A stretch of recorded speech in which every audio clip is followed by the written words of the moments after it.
नमस्कार दोस्तों, स्वागत है आपका एक बार फिर से भारत समाचार के इस खास कार्यक्रम में जो आधारित है सियासत और ब्यूरोक्रेसी की चटपटी और रोचक खबरों पर। तो आइए शुरू करते हैं इस बार का पावर सेंटर।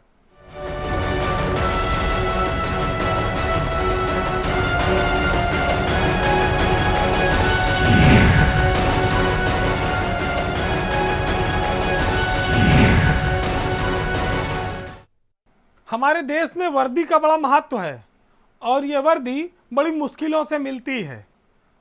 अखिल भारतीय सेवा आईपीएस में जो अधिकारी हैं वो बड़ी मेहनत करके कई सालों की लंबी तपस्या के बाद वो उच्च पद पर पहुंचते हैं।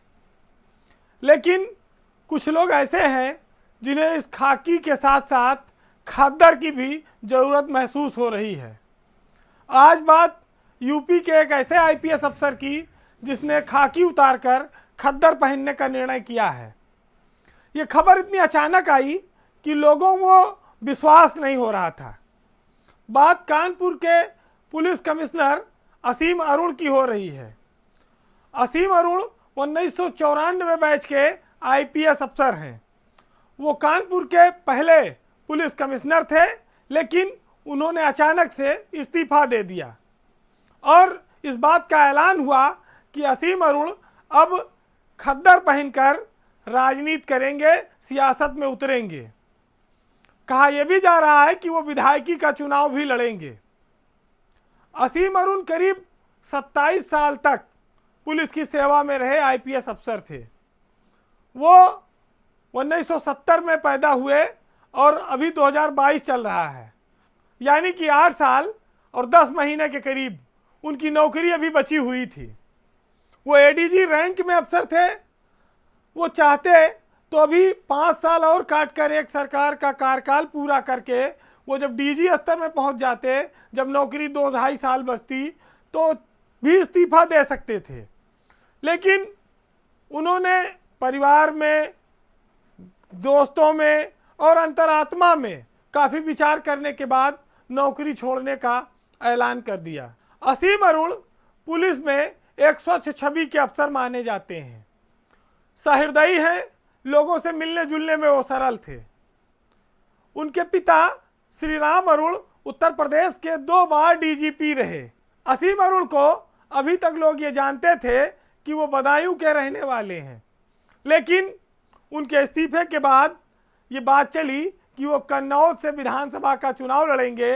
तो अब लोगों को ये जानकारी हुई कि वो कन्नौज के तिरवा के रहने वाले हैं। असीम अरुण यूपी की सियासत में क्यों कूदे? इतनी बड़ी चमकदार नौकरी और कैरियर छोड़कर उन्होंने ये दर-दर की ठोकरें खाने का निर्णय क्यों लिया? क्योंकि सियासत में ये माना जाता है कि वोट की खातिर नेता को हर चौखट पर फरियाद करनी पड़ती है। एक पुलिस वाला कल तक जिसके आगे पीछे तमाम फोर्स चलती थी, थानेदार सैल्यूट बजाते थे, बड़े बड़े अधिकारी उनको सम्मान करते थे, वह एडीजी रैंक का अफसर जब कुर्ता पैजामा और खद्दर पहनकर लोगों के पास वोट मांगने जाएगा तो उसके आसपास का जो वातावरण होगा वो कैसा होगा? उसको ज़मीन पर एक नए अनुभव का एहसास होगा। वोट पाना और मांगना कितना कठिन है, अब ये बात असीम अरुण को भी कुछ दिन में समझ में आएगी। लेकिन इसी का एक पहलू ये भी है कि असीम अरुण नौकरी छोड़कर, इतना चमकदार कैरियर छोड़कर अचानक से सियासत में क्यों कूदे?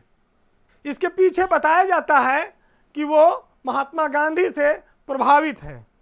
उनके जीवन पर बाबा साहब अम्बेडकर का भी काफ़ी असर है, उनकी छाप दिखाई पड़ती है, उन्हें वो अपना आदर्श मानते हैं। लेकिन इन सब के बावजूद एक शख्स और है जिसने उनको नौकरी छोड़कर सियासत में आने के लिए प्रेरित किया, और वो नाम है राज्यसभा के सांसद बृजलाल का। बृजलाल भी उत्तर प्रदेश में आईपीएस अफसर थे। वो डीजीपी रहे मायावती की सरकार में, और रिटायर होने के बाद वो राज्य मंत्री का उनको दर्जा रहा, और अब बीजेपी ने उनको राज्यसभा का सांसद बना रखा है। असीम अरुण बृजलाल के काफ़ी करीबी हैं। इस्तीफा देने के बाद उनकी एक तस्वीर बृजलाल के साथ मिठाई खाते हुए आई भी, जिसके बाद ये साफ हो गया कि असीम अरुण के जो मेंटर हैं, जो उनके आदर्श हैं सियासत में, वो बृजलाल हैं और उनकी राह पर, उनके दिखाए रास्ते पर चलकर वो अब राजनीति की नई सीढ़ियां चढ़ेंगे, नई मंजिलें तय करेंगे। ऐसा नौकरशाह जिसने अपने जीवन को आदर्शों से जिया, जो बेदाग रहा, भ्रष्टाचार में कभी उन पर आरोप नहीं लगा, साफ सुथरा जीवन जीकर अब वो अपने समाज के, दलित समाज के, वंचितों की, गरीबों की सेवा करने का संकल्प लेकर आए हैं। सोशल मीडिया पर जो उनका लेख है वो इसको दर्शाता है। असीम अरुण का जीवन चमकदार हो, उनका भविष्य उज्जवल हो, हम सब यही कामना कर सकते हैं।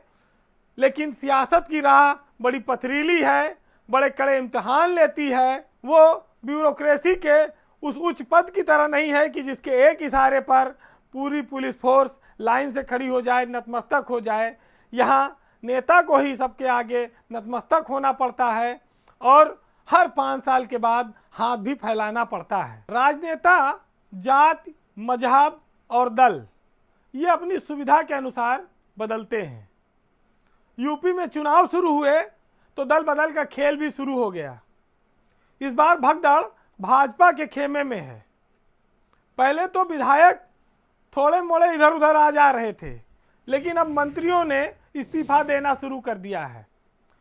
सबसे बड़ा धमाका तब हुआ जब प्रदेश के श्रम मंत्री स्वामी प्रसाद मौर्य ने मंत्रिपरिषद से इस्तीफा देकर समाजवादी पार्टी में जाने का ऐलान कर दिया। अगले दिन दारा सिंह चौहान जो वन मंत्री थे उनका इस्तीफा आ गया और उसके बाद तीसरे दिन धर्म सिंह सैनी जो स्वतंत्र प्रभार के मंत्री थे आयुष विभाग के, उन्होंने भी इस्तीफा दे दिया। कई सारे विधायकों ने इस्तीफा दे दिया, 1 दर्जन से ज़्यादा। ये झड़ी लग गई और कहा जाने लगा कि माहौल बदल गया, फिजाएं बदल गई हैं। कमल का साथ छोड़कर अब लोग साइकिल की सवारी करने लगे हैं। मंत्रियों के इस्तीफे से बीजेपी की जो अंदर खाने की राजनीति है उसमें भूचाल सा है, क्योंकि जो इस्तीफे देने के कारण है वो साफ है कि सरकार के कामकाज से मंत्री असहज थे। वो ठीक से वहाँ पर काम नहीं कर पा रहे थे या उनको काम नहीं करने दिया जा रहा था। बीजेपी के शीर्ष नेतृत्व और संगठन से ये लोग कई बार अपनी बात बता चुके थे, लेकिन शायद उस समय उसको गंभीरता से नहीं लिया गया। बीजेपी के लिए ये बड़ा नुकसान है, क्योंकि इससे पहले जब ओम प्रकाश राजभर बीजेपी को छोड़कर गए तो वो एक ओबीसी समाज में बहुत बड़ा नुकसान था बीजेपी के लिए, और वो अखिलेश यादव की ताकत बढ़ाता गया। अब इन मंत्रियों का इस्तीफा भी इसी नज़रिए से देखा जा रहा है। स्वामी प्रसाद मौर्य, दारा सिंह चौहान और धर्म सिंह सैनी ये सब पिछड़े समाज से नेता हैं जो अपनी सीटों पर लगातार जीतते रहे हैं, कई बार मंत्री रहे हैं। 2017 में जब मोदी की आंधी चल रही थी तब इन सारे नेताओं ने बहुजन समाज पार्टी छोड़कर भाजपा की सदस्यता ली थी और भाजपा इतने प्रचंड बहुमत से जीती कि उसे भी खुद एतबार नहीं होता था कि 325 सीटें उसकी आ जाएंगी। कहा यह गया कि पूरा ओबीसी समाज मोदी के साथ आ गया और इन नेताओं ने भी उसमें थोड़ा थोड़ा योगदान किया। नोटबंदी के बावजूद बीजेपी प्रचंड बहुमत की सरकार लेकर आई। 5 साल में सरकार चलाने के जो हालात बने, जो गुटबाजी बनी, जो मनमुटाव रहा, उसको दूर नहीं किया जा सका। खास तौर से इस मामले में कि जो बाहर से आए थे वो बाहर ही रह गए और मूल वालों ने उन्हें अपने साथ समायोजित नहीं किया। ये एक जो दूरी रही वो दिलों की दूरी रही, वो बढ़ती गई और एहसास भी बढ़ता गया। यही वजह है कि अब इन मंत्रियों ने इस्तीफा देकर समाजवादी पार्टी का दामन थाम लिया है। यूपी में सरकार किसकी बनेगी ये ओबीसी फैक्टर तय करता है, लेकिन जिस तरह से सियासत करवट बदल रही है, ओबीसी समाज के बड़े नेता समाजवादी पार्टी में और अखिलेश यादव के साथ भाग रहे हैं, वो बीजेपी के लिए इतना आसान नहीं है। न इस बार उसके पास मोदी जैसा 2017 का करिश्मा है, न अमित शाह जैसे चाणक्य इस चुनाव में वो समय दे पा रहे हैं। ऊपर से कोरोना काल ने रैलियों और मीटिंगों पर रोक लगा रखी है। कोई रोड शो नहीं हो पा रहा है, कोई नुक्कड़ सभा नहीं हो पा रही है। बीजेपी जहां लगातार दूसरी बार सरकार बनाने की कोशिश में है, तो उसके ये साथी उसके इस अभियान में पलीता लगाने में जुट गए हैं। इतिहास गवाह है कि ओबीसी के जो लीडरशिप है और उनका जो समाज है, जब जब वो एकजुट हुआ है, परिवर्तन उसने लाया है। कहा यह भी जाता है कि जब ओबीसी किसी और मुड़ता है तो दलित भी उसके पीछे चला जाता है। अखिलेश यादव तमाम सारे छापों से बेफिक्र हैं। उन्होंने बीजेपी में तोड़फोड़ का एक तरह से अभियान चला रखा है। उनकी ताकत लगातार बढ़ रही है। सियासत में आप इसको किस तरह से आंकेंगे, ये 10 मार्च को चुनाव परिणाम बताएंगे।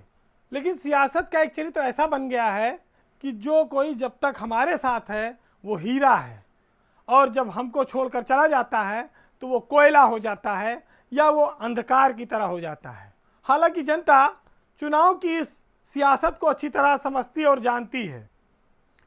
वो हमारे समाज को कैसा बनाना चाहती है और कैसा देखना चाहती है, इस पर एक साहित्यकार ने लिखा है, मोहब्बत के चिरागों को जो आंधी से डराते हैं, उन्हें जाकर बता देना कि हम जुगनू बनाते हैं, और सियासत दो किनारों को कभी मिलने नहीं देती, चलो दोनों मिलकर किसी दरिया पर एक पुल बनाते हैं।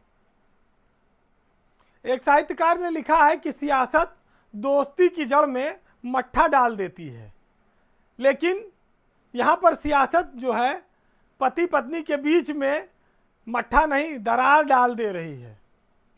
आज पावर सेंटर में बात एक ऐसे नेता की जो अपनी बीवी का टिकट कटवाना चाहते हैं। सियासी मजबूरी है, भविष्य का सवाल है, और सियासत का चरित्र भी ऐसा होता है कि उसमें अपना पराया कोई नहीं देखा जाता। इस बात को देखकर और जानकर आप हैरान हो जाएंगे कि भारतीय जनता पार्टी में एक ऐसे नेता हैं जिनकी बीवी विधायक है और मंत्री है, लेकिन वो चाहते हैं कि इस बार उसे टिकट ना दिया जाए, उसका टिकट उन्हें खुद दिया जाए। बात लखनऊ की सरोजनी नगर सीट से विधायक और मंत्री स्वाति सिंह और उनके पति जो बीजेपी के बड़े नेता हैं, उपाध्यक्ष हैं, दयाशंकर सिंह की। दयाशंकर सिंह भारतीय जनता पार्टी के पुराने नेताओं में हैं। लखनऊ विश्वविद्यालय से वो सियासत में जुड़े रहे हैं और अखिल भारतीय विद्यार्थी परिषद में भी रहे हैं। काफ़ी लंबे समय से राजनीति में रहने के बावजूद वो कोई बड़ा मकाम सियासत में हासिल नहीं कर पाए। कारण क्या रहा? जब मौका आया तो एक विवाद आ गया। मायावती के साथ उनका एक विवाद बेहद चर्चा में रहा, जिसमें उनका एक बयान मायावती के ऊपर दिया गया था, और फिर पुलिस से लुका छिपी का खेल शुरू हुआ और उनको जेल जाना पड़ा। और उसी विवाद में उनकी पत्नी स्वाति सिंह को बीजेपी ने एमएलए का टिकट दे दिया, जिसके बाद वो सरोजनी नगर से विधायक चुन ली गई और फिर सरकार में वो मंत्री बन गई। अब जब बीजेपी लगातार सत्ता में है तो दयाशंकर सिंह फिर से सक्रिय हैं और बीजेपी में उनकी काफ़ी अहमियत भी है। इन दिनों जो प्रदेश में नेताओं को ज्वाइनिंग कराने की कमेटी है, उसमें भी वो शामिल हैं। बीजेपी के लिए कई जगह वो डैमेज कंट्रोल करने वाले नेता के तौर पर भी उभरे। दयाशंकर सिंह की जो सक्रियता है, पार्टी ये मानती है कि वो टिकट के हकदार हैं, लेकिन उनको टिकट दे तो एक पार्टी कितने लोगों को टिकट देगी? पत्नी को भी, पति को भी, बच्चे को भी, बेटे को भी। ये सब चीज़ों को देखकर एक तरह का कहा जाए पति पत्नी के बीच टिकट पाने की होड़ मची है। हालांकि जब टिकट की बात आती है तो दोनों एक दूसरे के खिलाफ नहीं बोलते, वो कहते हैं कि पार्टी उनका भविष्य तय करेगी। लेकिन आप होर्डिंग देखेंगे, सियासी खबरें देखेंगे, सोशल मीडिया देखेंगे, तो ये बात पता चलेगी कि बाहर जो बवाल चल रहा है उसने घर में भी कुछ ना कुछ बवंडर मचाया होगा। दयाशंकर अब पुराने विवादों से उबर चुके हैं। वो सियासत में एक नई पारी खेलना चाहते हैं। उनकी पत्नी सियासत की उच्च शिखर तक पहुंच चुकी हैं। वो इतने बड़े पद पर रहकर इतना बड़ा त्याग कर पाएंगी, ये भी आने वाले समय में पता चलेगा। क्योंकि जो व्यक्ति एक बार बुलंदी पर पहुंच जाता है, जो व्यक्ति सत्ता का आनंद प्राप्त कर लेता है, उसका त्याग कर पाना कोई आसान काम नहीं है। त्याग बड़े बड़े ऋषि मुनि और जो तपस्या करने वाले लोग थे उनके लिए बनाया गया था। कलयुग में त्याग करने की बात छोड़िए, कोई अवसर, कोई नेता या कोई व्यक्ति किसी भी मौके पर छोड़ना नहीं चाहता। तो ऐसे में ये जो मामला इतना दिलचस्प हो गया है कि बीजेपी के सामने धर्म संकट भी आ सकता है कि वो पत्नी को टिकट दे कि पति को टिकट दे। लेकिन एक जगह पर बात और शंका ये भी आती है कि अगर इन दोनों के बीच लड़ाई ठन गई तो फिर कोई तीसरा न बाजी मार ले जाए। हालांकि दयाशंकर सिंह का जो प्रभाव है वो दिख रहा है कि वो लगातार इलाके में सक्रिय हो गए हैं। होर्डिंग, बोर्ड, बैनर, पोस्टर उनके दिख रहे हैं, चर्चाएं उनकी जोरों पर हैं। लेकिन इसी बीच एक नाम जो पूर्व सीएम कल्याण सिंह से जुड़ा हुआ था, राजेश सिंह चौहान का, वो भी सामने आया है। वो भी सरोजनी नगर से टिकट मांग रहे हैं। आपने सुना होगा कि कोई तीसरा या पति पत्नी और वो, लेकिन यहाँ पर पति पत्नी और ना तो तीसरा है ना वो है, यहाँ पर दोनों आमने सामने हैं। सियासत एक ऐसा मंच है या कहिए एक ऐसी लालच है, पद, जिसने रिश्तों को कई बार आमने सामने कर दिया है। टकराहट की स्थिति भी आई है। लेकिन हम आप जानते भी हैं, कहा भी जाता है कि मोहब्बत और जंग में सब कुछ जायज़ है। तो शायद नेता इसी को जीवन में फॉलो करते हैं। हमारे देश में जो सियासत है ये पीढ़ियों के हिसाब से की जाती है। कोई 3 पीढ़ी के लिए सिस्टम बनाता है, कोई 7 पीढ़ियों के लिए सिस्टम बनाता है। ये सच्चाई है। और जब जब चुनाव आते हैं तो सियासत में नेता पुत्रों की, पुत्रियों की एक ऐसी फौज दिखती है जो आने वाले वक्त में प्रदेश की और देश की लीडरशिप में बड़ा नाम बन सकती है। ये हमेशा से होता रहा है।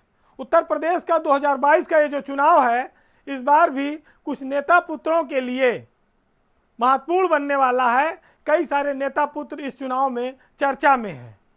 जो राजनेता सियासत में लंबी पारी खेल चुके हैं और उम्र के एक पड़ाव पर आ गए हैं, अब वो चाहते हैं कि उनकी जो ये विरासत है ये अपनी आने वाली पीढ़ी को हस्तांतरित की जाए।